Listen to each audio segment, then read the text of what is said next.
Okay, students, thank you all. So today we are going to start next topic of the chapter integrals. Basically, integral का chapter मैंने पहले भी बोला था, तीन parts में divided है. First one is integral by substitution, second one is integration by partial fraction, and third one is integration by parts. तो अब बात करेंगे हम लोग integration by partial fraction की.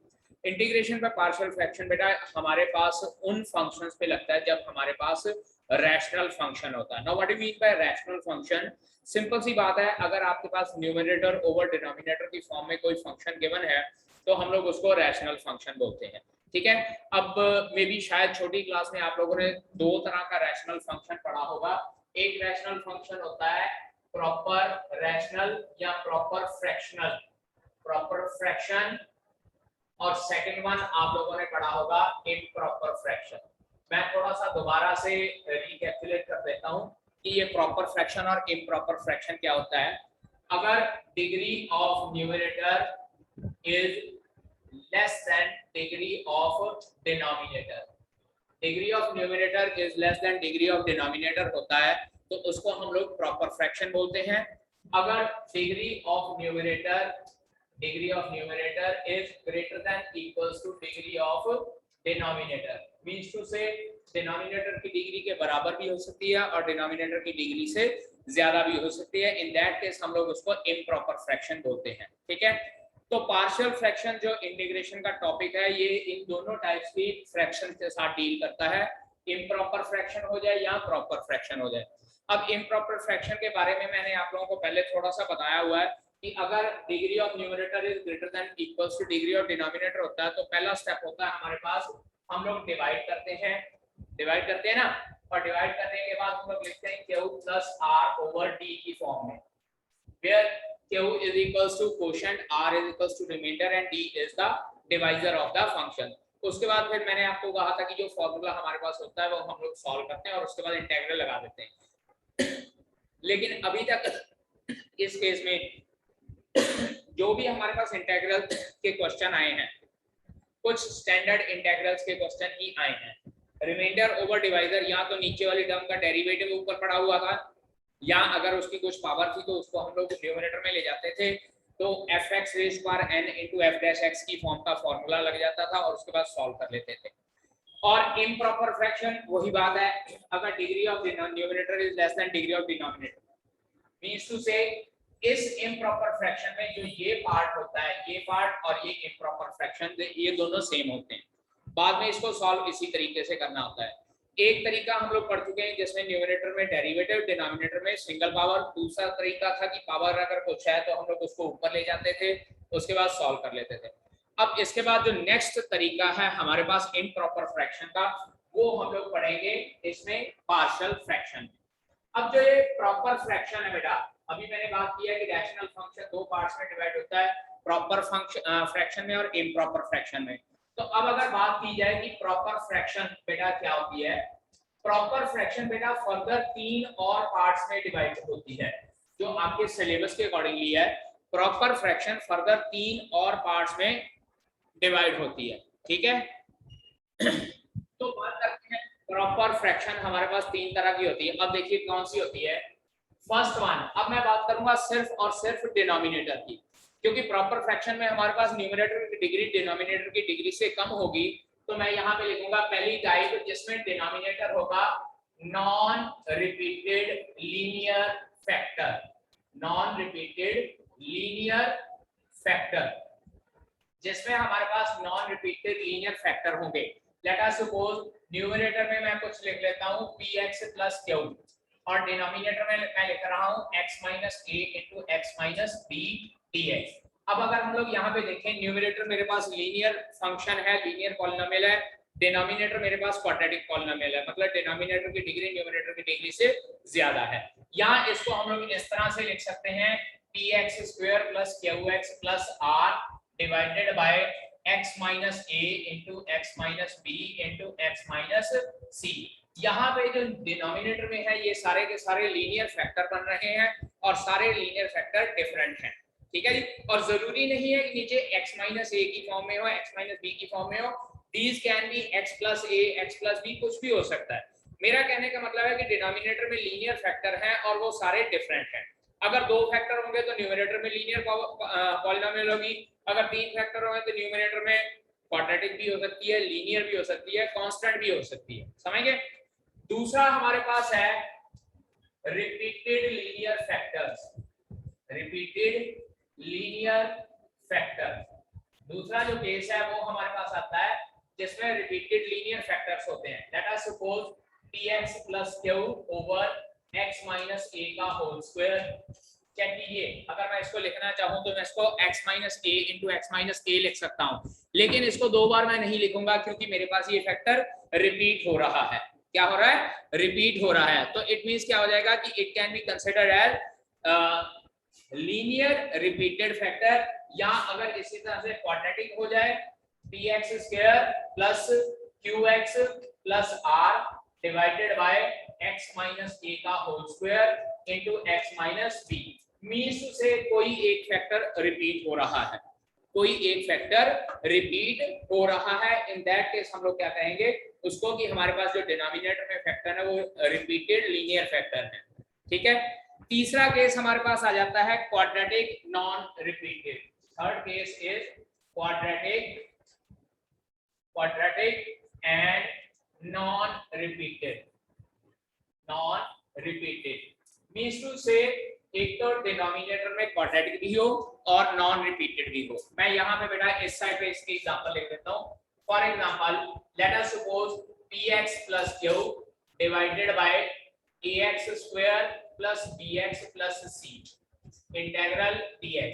और बेटा यहाँ पे बहुत इंपॉर्टेंट चीज ध्यान में रखने वाली बात है कि जो ये डिनोमिनेटर में क्वाड्रेटिक पॉलिनोमियल है इसके फैक्टर नहीं बन सकते, इसके फैक्टर नहीं बन सकते, क्योंकि फैक्टर अगर बन गए तो पुत्र जी यही चीज बन जाएगी हमारे पास, आइदर दिस थिंग और दिस थिंग। ठीक है। यहाँ पे मैं एक एग्जांपल देता हूँ। लेट अस सपोज मैं कहता हूँ कि मेरे पास 2x + 3 divided by x² + 4। Check कीजिए, x² + 4 क्या ये क्वाड्रेटिक पॉलिनोमियल है? 2 पावर है, लेकिन x² + 4 के हम लोग फैक्टर नहीं बना सकते। तो ये वो वाली होती है जिसमें क्वाड्रेटिक पॉलिनोमियल है और उसके फैक्टर नहीं बन सकते। दूसरा केस मैंने लिखवाया क्वाड्रेटिक एंड नॉन रिपीटेड। तो इस केस में हम लोग इस तरह से भी लिख सकते हैं integral px² plus qx plus r divided by x minus a into ax² plus bx plus c। अब फिर से यहाँ पे वही केस कंसीडर कर सकते हैं कि एक तो हमारे पास लीनियर फैक्टर है लेकिन एक क्वाड्रेटिक है, और ये लीनियर फैक्टर इसका नेचुरल सी बात है जब फैक्टर ही नहीं बनेंगे तो वो रिपीट कहाँ से होएगा। सो इस तरह के 3 टाइप्स के हमारे पास प्रॉपर फ्रैक्शन के केस जो पार्शियल फ्रैक्शन में आते हैं, और ये 3 टाइप के केस हम लोग फर्दर डिस्कस करेंगे। ओके नाउ फिर तो मैंने आप लोगों को ये बताया कि डिफरेंट टाइप के क्वेश्चंस किस तरह के हो सकते हैं। मैं सिर्फ क्वेश्चन की टाइप बताई है। डिफरेंट लीनियर फैक्टर होंगे, 2 होंगे, डिफरेंट लीनियर फैक्टर 3 भी हो सकते हैं। उसके बाद रिपीटेड लीनियर फैक्टर हो सकता है कि एक ही फैक्टर रिपीट हो रहा हो, या ये है कि एक फैक्टर रिपीट हो रहा हो और एक फैक्टर दूसरा सेपरेट हो, और तीसरा केस होता है हमारे पास क्वाड्रेटिक पॉलिनोमियल हो। तो जब हमारे पास इस तरह से डिफरेंट केसेस आते हैं तो हम लोग किस तरह से स्टार्ट करते हैं सॉल्व करना। अभी मैं आपको सिर्फ पहला स्टेप बताऊंगा, क्योंकि सॉल्यूशन तो जब क्वेश्चन आएंगे तब हम लोग सॉल्व करेंगे कि कैसे सॉल्व करना है। लेकिन आप लोग फर्स्ट स्टेप नोट कीजिए कि किस तरह का क्वेश्चन आना है, तो आपका फर्स्ट स्टेप क्या होना चाहिए सॉल्व करने के लिए। ठीक है, तो इसको हम लोग हेडिंग लिखेंगे rational function, rational function, and उसके अकॉर्डिंगली दूसरे केस में लिखेंगे पार्शियल फ्रैक्शन। पार्शियल फ्रैक्शन मतलब किस तरह का रैशनल फंक्शन हमारे पास होएगा, तो उसके अकॉर्डिंगली पार्शियल फ्रैक्शन किस तरह की होनी चाहिए वो हम लोग लिखेंगे। क्योंकि पार्शियल फ्रैक्शन में जब हम लिखेंगे तो उसके बाद ही हम लोग स्टार्ट कर सकते हैं क्वेश्चन को सॉल्व करना। ठीक है, अब यहाँ पे देखिए integral px plus q over x minus a into x minus b। मैंने फिर बोल रहा हूँ बेटा जी यहाँ पे कि डिनोमिनेटर में जरूरी नहीं है कि x minus a और x minus b ही होगा। डिनोमिनेटर में x plus a, x plus b या x plus a, x minus b कुछ भी हो सकता है। मींस टू से कहने का मतलब है कि लीनियर फैक्टर होएगा। ठीक है जी, और जब भी लीनियर फैक्टर होएगा we will write the whole integral as a over x minus a plus b over x minus b। जो पहला लीनियर फैक्टर है उसके ऊपर a लिख देना, जो दूसरा लीनियर फैक्टर है उसके ऊपर b लिख देना। ये सिर्फ और सिर्फ बेटा जी फर्स्ट स्टेप है कि जब आपके पास इस तरह का क्वेश्चन आ जाए आपने a ओवर और b ओवर। दूसरी बात, we are not concerned here कि न्यूमिनेटर क्या है, क्योंकि हम लोग ये कंसीडर कर रहे हैं कि न्यूमिनेटर की डिग्री डिनोमिनेटर की डिग्री से कम है। प्रॉपर फ्रैक्शन की बात कर रहे हैं, क्योंकि अगर इम्प्रॉपर फ्रैक्शन आए तो पहला स्टेप तो वही है कि डिवाइड करना है, quotient plus remainder over divisor, उसके बाद पार्शियल फ्रैक्शन हमारे पास काम में आता है। तो यहाँ पे अगर px प्लस q की फॉर्म में होगा, इसको लिखेंगे a over plus b over. Numerator में क्या है, दैट डजंट कंसर्न अस, हमारे पास उसका कोई कंसर्न नहीं होना चाहिए कि न्यूमरेटर में जी px प्लस q लिखा हुआ था तो वो कहाँ चला गया। इसके बाद जब हम लोग सॉल्व करना शुरू करते हैं ना, तो किसी तरीके लगाकर हम लोग कैपिटल A और कैपिटल B की वैल्यू निकालते हैं, और जब कैपिटल A और कैपिटल B की वैल्यू निकलेगी तो अल्टीमेटली इस तरह से एडिशन करके हमारे पास यही आंसर वापस आएगा। ठीक है। दूसरी टाइप है, अगर तीन फैक्टर हो जाते हैं, integral px square plus qx plus r divided by x minus a x minus b x minus c into dx।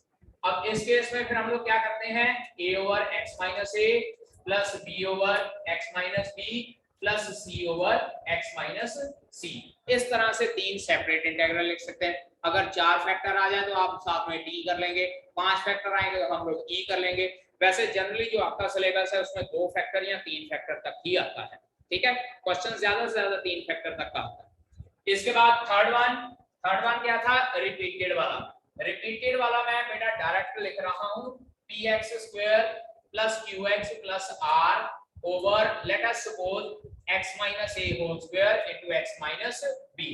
मान लीजिए एक फैक्टर रिपीट हो रहा है हमारे पास, x minus a whole square plus into x minus b, तो इसको बेटा क्या लिखेंगे, a over x minus a plus b over x minus a whole square plus c over x minus b। अब इस चीज को आप लोग इस तरह से समझिए, इधर ध्यान दीजिए बेटा, अगर ये x minus a whole cube होता तो I will write down a over x minus a b over x minus a whole square c over x minus a whole cube, जब तक उतनी पावर नहीं आ जाती जितनी यहाँ पे दी हुई है तब तक हम लोगों ने लिखी जाना है।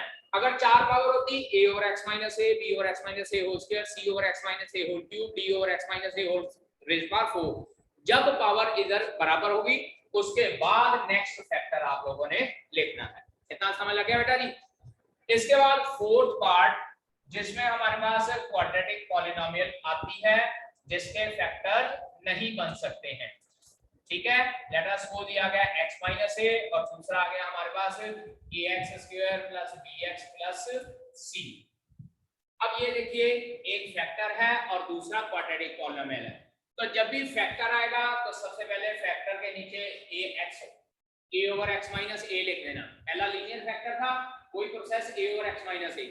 अब उसके बाद हम लोगों ने बात करनी है क्वाड्रेटिक पॉलिनोमियल की, तो बेटा जब भी क्वाड्रेटिक पॉलिनोमियल आ जाएगा आपने क्या करना है, उसके न्यूमरेटर में एक लीनियर पॉलिनोमियल अपनी तरफ से लिख देनी है।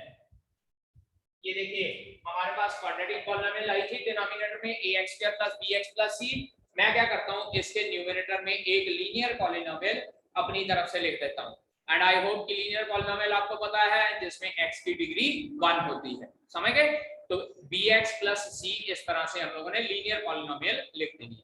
So that these are the only first steps कि डिफरेंट टाइप के क्वेश्चंस आपके पास डिफरेंट टाइप के रैशनल फंक्शंस आते हैं, और रैशनल फंक्शन आने के बाद आप उसको पार्शियल फ्रैक्शन में कैसे कन्वर्ट करते हैं। इसके बाद नेक्स्ट स्टेप क्या होता है कि हम लोगों ने कुछ अरेंजमेंट्स वगैरह करनी है, कुछ सॉल्यूशन करने, कुछ टैक्टिक्स अपनानी है, और उन टैक्टिक्स को अपनाने के बाद a b c d जितने भी कैपिटल है, capital b, capital c, capital d constants हैं, इनकी वैल्यू फाइंड आउट करनी होती है। और जब इनकी वैल्यू आ जाएगी तो उसके बाद यहाँ वैल्यू पुट करने के बाद हम लोग इनका इंटीग्रल कर देते हैं, और इंटीग्रल के फॉर्मूले बेटा वही यूज होते हैं जो अभी तक हम लोगों ने पढ़े हैं। ठीक है, special integral fx raised power n into f dash x या f dash x over fx, या जो जनरल फॉर्मूले अभी तक पढ़े हैं।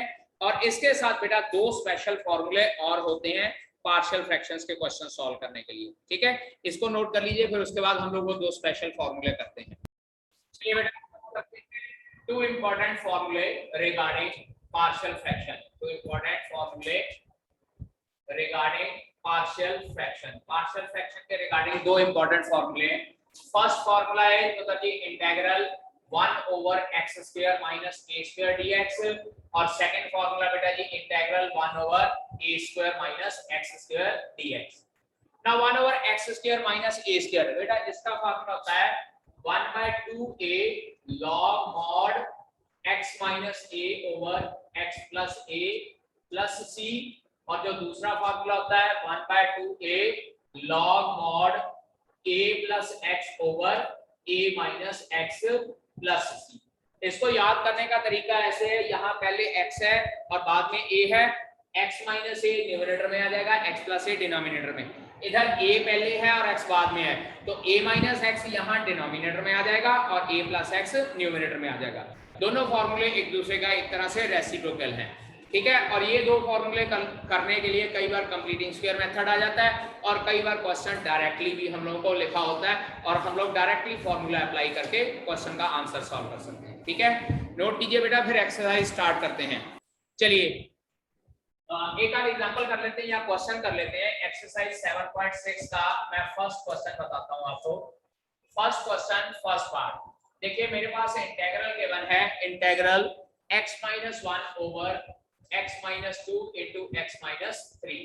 मेरे पास ये इंटीग्रल है dx and I want to integrate it. अब यहाँ पे देखिए, ये मेरे पास सबसे पहली फॉर्म है रैशनल फंक्शन की जिसमें नॉन रिपीटेड लीनियर फैक्टर्स हैं।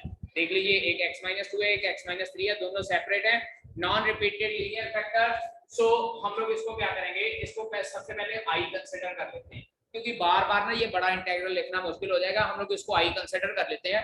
तो उसके बाद क्या करेंगे, देखिए put x-1 over x-2 into x-3 is equals to a over x-2 plus b over x-3। समझ लग गया? ये पहला स्टेप है। अब इसके बाद हम लोगों ने सॉल्व करके a और b की वैल्यू निकालनी होती है और जब a और b की वैल्यू निकालनी है, इससे नेक्स्ट स्टेप क्या करना है, multiply both sides by denominator of left hand side, denominator of LHS। Left hand side का जो डिनोमिनेटर होएगा ना, हर बार आपने जैसे ही आपने इसको पार्शियल फ्रैक्शन में कन्वर्ट किया, अगला स्टेप आपके पास होना चाहिए multiply both side by denominator of left hand side. और जब multiply both side by denominator of left hand side करेंगे, इट विल बिकम x-1 क्योंकि जब ये पूरी टर्म को x-2 into x-3 से मल्टीप्लाई करेंगे वो नीचे कट जाएगा। और इसी तरह से जब इधर मल्टीप्लाई करेंगे, it will become a into x-3 और नेक्स्ट वन क्या हो जाएगा, b into x-2 हो जाएगा। ये स्टेप समझ लग गया? x-2 डिनोमिनेटर वाला कट जाएगा, इसी तरह से यहाँ डिनोमिनेटर वाला x-3 कट जाएगा। अब इसके बाद बेटा हम लोगों ने a और b की वैल्यू फाइंड आउट करनी होती है। अब यहाँ पे हमारे पास दो मेथड होते हैं।